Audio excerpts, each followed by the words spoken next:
Hey, it's Feisty Fridays, and this one's going to be brief. I've started my weekly Feisty manifesto. I've got 10, I don't know, points, 10 parts of my manifesto. I've been working on them for, well, I guess I've been working on them for 30 plus years as a professional. It's all starting to come together. It's all starting to make more sense. I have never been someone to play small. But the way that I'm going about it has changed. And last week, I launched week one, which was I'm not here to play small. And what that means for me is I'm finally recognizing and learning the voice that is within me. It's the same voice that I've had all along, but my relationship to it wasn't as intimate. And now that I am beginning to understand it more and recognize where it's come from and where its roots are, I am going to use it. And I want to use it with clarity, compassion, and conviction.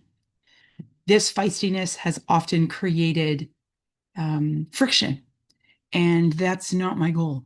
My goal is for me to stop shrinking and to empower others to stop shrinking as well, because I know what it's like to be taken advantage of.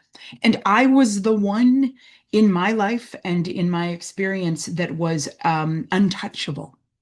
I couldn't be victimized in my mind because I had built such a strong kind of exoskeleton. And then I was.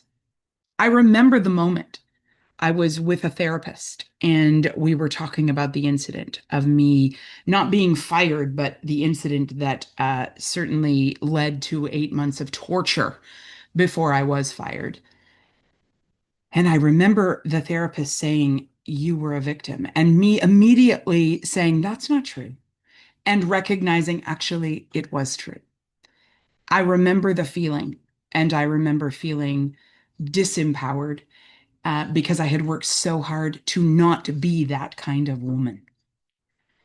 And yet, what I recognized was being too much, being too ambitious, being too outspoken, being too emotional was exactly the kind of woman and the kind of leader and the kind of person that I was meant to be. So I'm not going to shrink anymore. And I really want to call many of you to not, because we are shrinking. I shrunk myself and I didn't know it. And in the last decade, it's been about me recognizing that for myself and also stopping that. So, for the next 10 weeks, I'm going to come to you in Feisty Fridays with the next manifesto point. For this week, my feisty way forward is if you have ever been told that you're too emotional, that you're too much, or that you're too outspoken, remember that those words often say more about the limitations of those saying it to you than you. And it's important that we, particularly, I think, as a woman, someone who was born female and recognizes that gender and has had to wrestle with what it means to be that gender my entire professional life. The world right now doesn't need shrinking women, shrinking female born people. It actually needs truer ones, ones who recognize and feel empowered to know what they bring. So the feisty way forward for me is to stop asking permission to be the powerful person that I am and that you are. The room needs to adjust, not you, not me. So that's my feisty Friday thought. Join me next week for the next one and make sure that you're following me and following my newsletter on LinkedIn because the next one drops on Saturday.